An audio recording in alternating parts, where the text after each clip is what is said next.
सबसे पहले मैं महाराज साहब का आज जन्मदिन है, 61वें जन्मदिन के ऊपर महाराज साहब को बहुत बहुत बधाई देता हूं, बहुत बहुत शुभकामनाएं।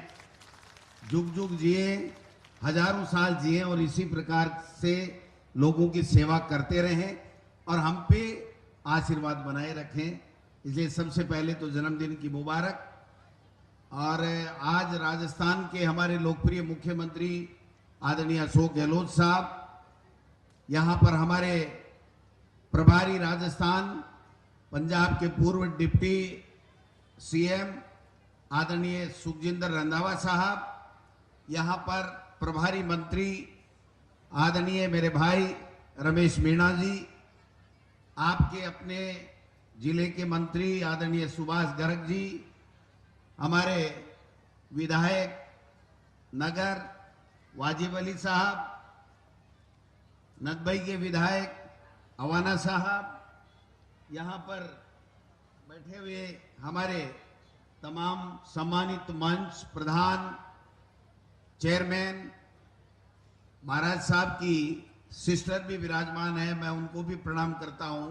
आप सब आदरणीय बुजुर्गों, युवा साथियों, माताओं, बहनों, मीडिया के बंधुओं, और यहाँ पर सरकारी कार्यक्रम भी है, इसलिए तमाम जिले के कलेक्टर, एसपी और तमाम जिले के अधिकारी जो महंगाई राहत कैंप का संचालन शानदार तरीके से कर रहे हैं, उन सबको साथ लेते हुए मैं आप सब लोगों को बहुत बहुत धन्यवाद देना चाहूंगा कि आज आपने एक ऐसे मौके के ऊपर महाराज साहब जो हमारे सबके नेता हैं, इनके जन्म दिवस के ऊपर माननीय मुख्यमंत्री जी को बुला करके ये जो कार्यक्रम का आयोजन किया है, इसके लिए आप बधाई के पात्र हैं।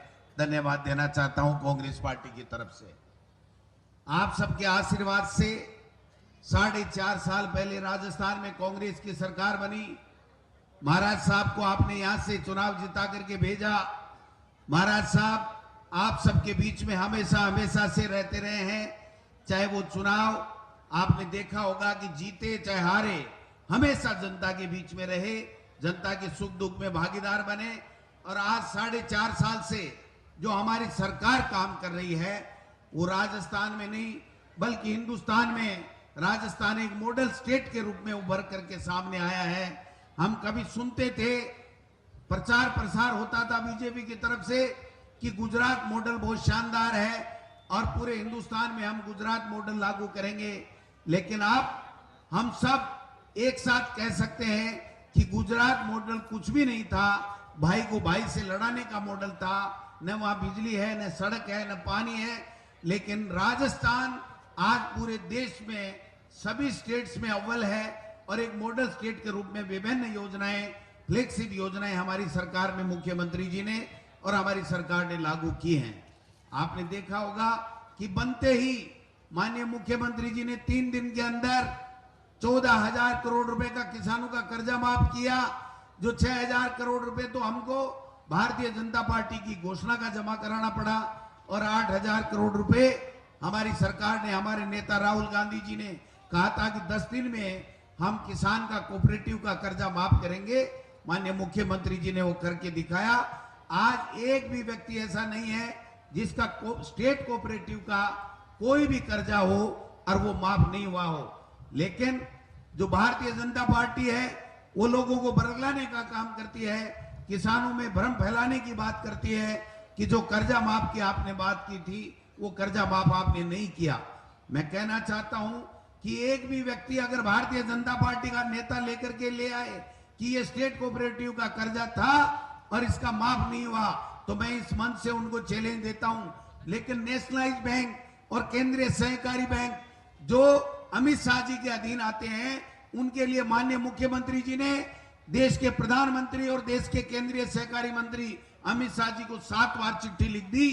उनको ये कहा कि आप 1 टाइम सेटलमेंट कराइए और आप बताइए कि कितना पैसा किसान के हिस्से का, हमारे स्टेट के किसान के हिस्से का बनता है। हम एक मुश्त वो पैसा किसान का जमा कराने के लिए तैयार हैं। लेकिन ये लोग केवल बातें करते हैं, भ्रम फैलाने की बातें करते हैं, लेकिन किसान के कर्जे माफ की ओर केंद्रीय सहकारी और नेशनलाइज बैंकों के कर्जे माफ की ओर नहीं बढ़ रहे हैं, बल्कि उल्टे जब पहले एनडीए सरकार बनी, पहली देश के प्रधानमंत्री मोदी जी बने, तो भूमि अधिग्रहण कानून के साथ छेड़छाड़ हुई, किसान खड़े हुए, राहुल गांधी जी के नेतृत्व में पूरी कांग्रेस उनके साथ खड़ी हुई, और आपने देखा होगा कि किस प्रकार से आंदोलन हुआ और उनको वापस मुंह की खानी पड़ी। वो नहीं कर पाए अडानी और अंबानी के लिए जमीन देने की, जो किसान की जमीन छीनने की साजिश थी वो नाकामयाब हुई। अब की बार 3 काले कानून लाए गए। आप सबने देखा होगा कि किसी किसान संगठन ने मांग नहीं की, किसी किसान के हित में वो कानून नहीं थे, लेकिन केवल और केवल अडानी और अंबानी जैसे बड़े लोगों को आपकी खेती और आपकी जमीन और जमीन की उपज को कब्जा कराने की कुचेष्टा हुई, आप सबने देखा होगा। तो निश्चित रूप से एक भी किसान की आमदनी दोगुनी करने का जो वादा भारतीय जनता पार्टी ने, केंद्र की सरकार ने किया था, वो नहीं कर पाए और उल्टे किसान के 3 काले कानून लाद करके 15 महीने तक खून के आंसू रुलाए। 700 किसान हमारे शहीद हो गए, लेकिन उनके तब जाकर के 15 महीने बाद में जब उनमें खुद में विद्रोह होने लगा भारतीय जनता पार्टी में, तब जाकर के उन्होंने वापस वो 3 काले कानून लिए। मैं कहना चाहता हूं कि आज हमारी सरकार एक से बढ़कर के एक योजनाएं दे रही है। अभी मुख्यमंत्री जी ने 3-4 दिन पहले जो किसानों की गायें जो मौत के शिकार हो गई थी लंपी में, उनके किसान के 40,000 रुपए 1 सेकंड में खाते में डालने का काम किया और 42,000 किसानों के 150 करोड़ रुपए 1 सेकंड में बटन दबा करके उनके खातों में डालने का काम किया है। यही नहीं, हमारी सरकार ने ये तय कर लिया कि किसी भी किसान के 2 दुधारू पशु, चाहे वो गाय हो या भैंस हो, अगर उनमें से कोई मौत हो जाती है तो हम 40,000 रुपए किसान को देंगे। ये किसान को मजबूती करने की ओर, चाहे लोन माफ की बात हो, चाहे लंपी में गायों मौत के ऊपर मुआवजे की बात हो, चाहे अब जो हम लोग 40,000 रुपए के 2 दुधारू गायों की जो बीमा कर रहे हैं, ये सब किसान को मजबूती देने के काम करने वाले काम हैं। और उल्टे भारतीय जनता पार्टी कभी 500 का नोट बंद कर रही है, कभी 2000 का नोट बंद कर रही है, कभी 2000 का चालू कर रही है। इसके अलावा किसान के अहित में काम कर रहे हैं, किसान को कुचलने का काम कर रहे हैं। और हम लोग गांव-गांव जाकर के ढाणी रात कैंपों में जा रहे हैं और वो आक्रोश यात्रा निकाल रहे हैं। मैं पूछना चाहता हूं किस बात की आक्रोश? आक्रोश तो आपके 25 में से 25 सांसद जीत करके गए और देश के प्रधानमंत्री ने अजमेर में और जयपुर में राजस्थान के लोगों से वादा किया था कि 13 जिलों के लिए ईआरसीपी को राष्ट्रीय परियोजना घोषित करेंगे, लेकिन उन्होंने अपना वादा नहीं निभाया। देश का जल संसाधन मंत्री हमारे स्टेट का सांसद होते हुए भी ये वादा पूरा नहीं कर पाए। तो ये कितने किसान के हितैषी हैं, कितने नहीं है, ये आपको फैसला करने की आवश्यकता है। आज माता और बहनों को 500 रुपए में सिलेंडर मिलेगा। 56 लाख माताओं को जो उज्ज्वला योजना में है और बीपीएल में है, उनको 500 रुपए में गैस का सिलेंडर देंगे। अगर इनकी सोच गरीब को ऊपर उठाने की होती, उनको गरीबी से मुक्त करने की होती, तो ये फ्री में जो सिलेंडर और गैस सिलेंडर और चूल्हा दिया था, उसके साथ में फ्री में सिलेंडर देने की अगर बात करते तो हम मानते कि ये गरीब को ऊपर उठाने की बात करने वाले लोग हैं। आज शिक्षा के क्षेत्र में आमूलचूल परिवर्तन आया है। हमारे यहाँ इंग्लिश मीडियम में, महात्मा गांधी इंग्लिश मीडियम में स्कूल है, माननीय मुख्यमंत्री जी ने खोली, इन्होंने स्वीकृति दी। मैं शिक्षा मंत्री था, मैं प्रपोजल लेकर के गया, इन्होंने कहा क्या यह सक्सेस हो सकता है? मैंने कहा यह सक्सेस नहीं, 200% सक्सेस होगा।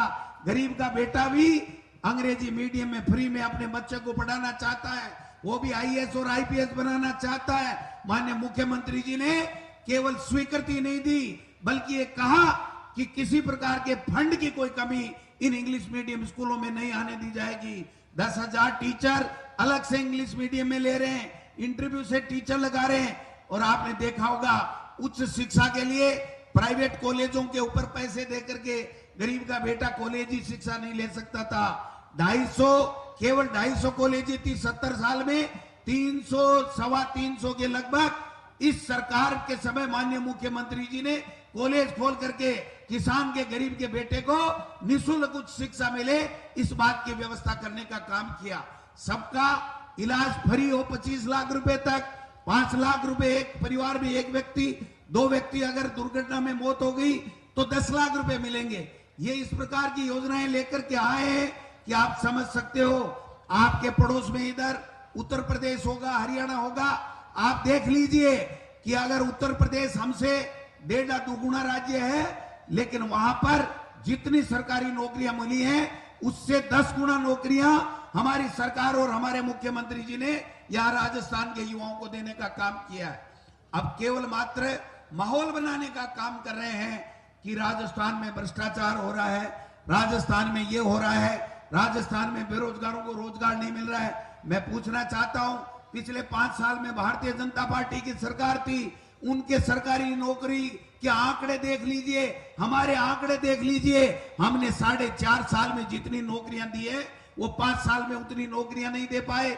हमारे 50,000 थर्ड ग्रेड के टीचर अगस्त तक सब के सब आपकी स्कूलों में आपके बच्चों को पढ़ाने के लिए आएंगे, ये वो लोग नहीं कर पाए क्योंकि उनकी सोच ही नहीं थी।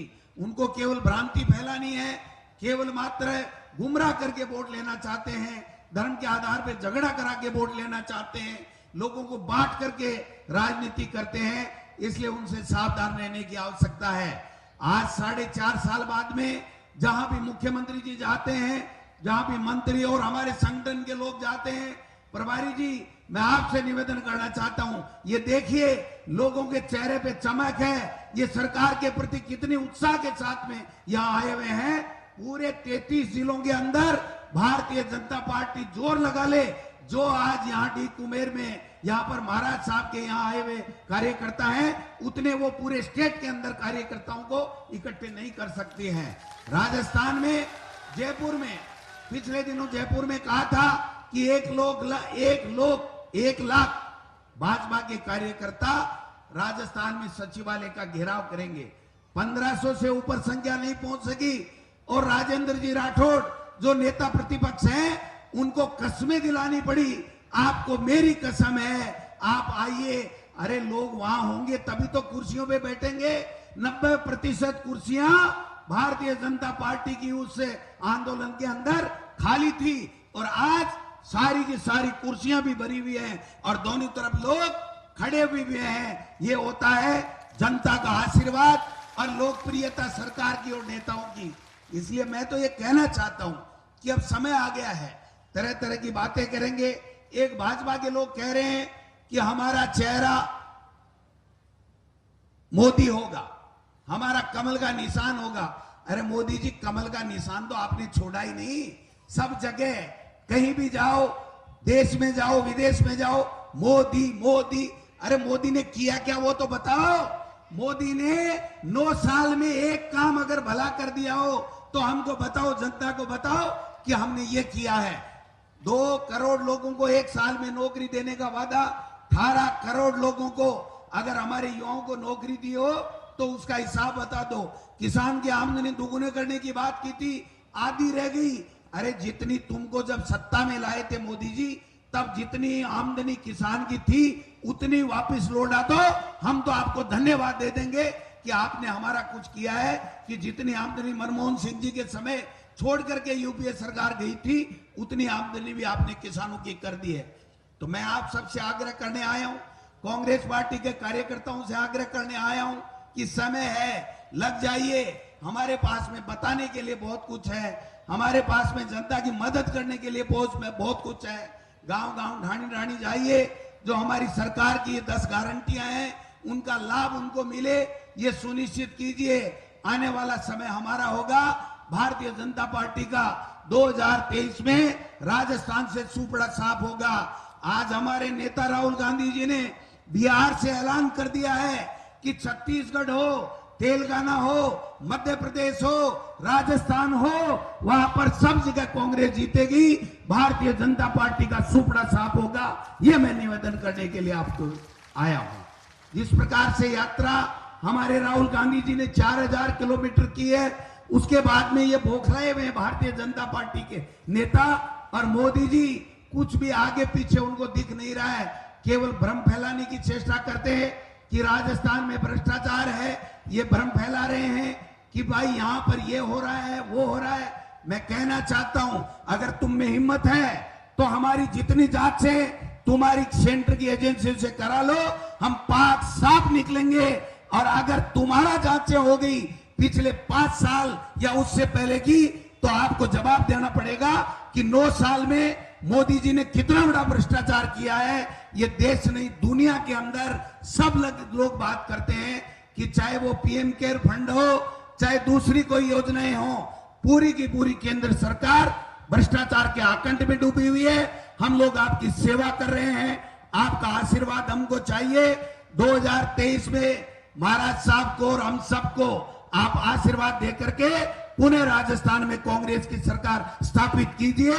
उसके बाद में आप देखिए, जो अब की बार हमारा विकास हुआ है उससे 10 गुना ज्यादा विकास राजस्थान का और आपके इलाके को होगा।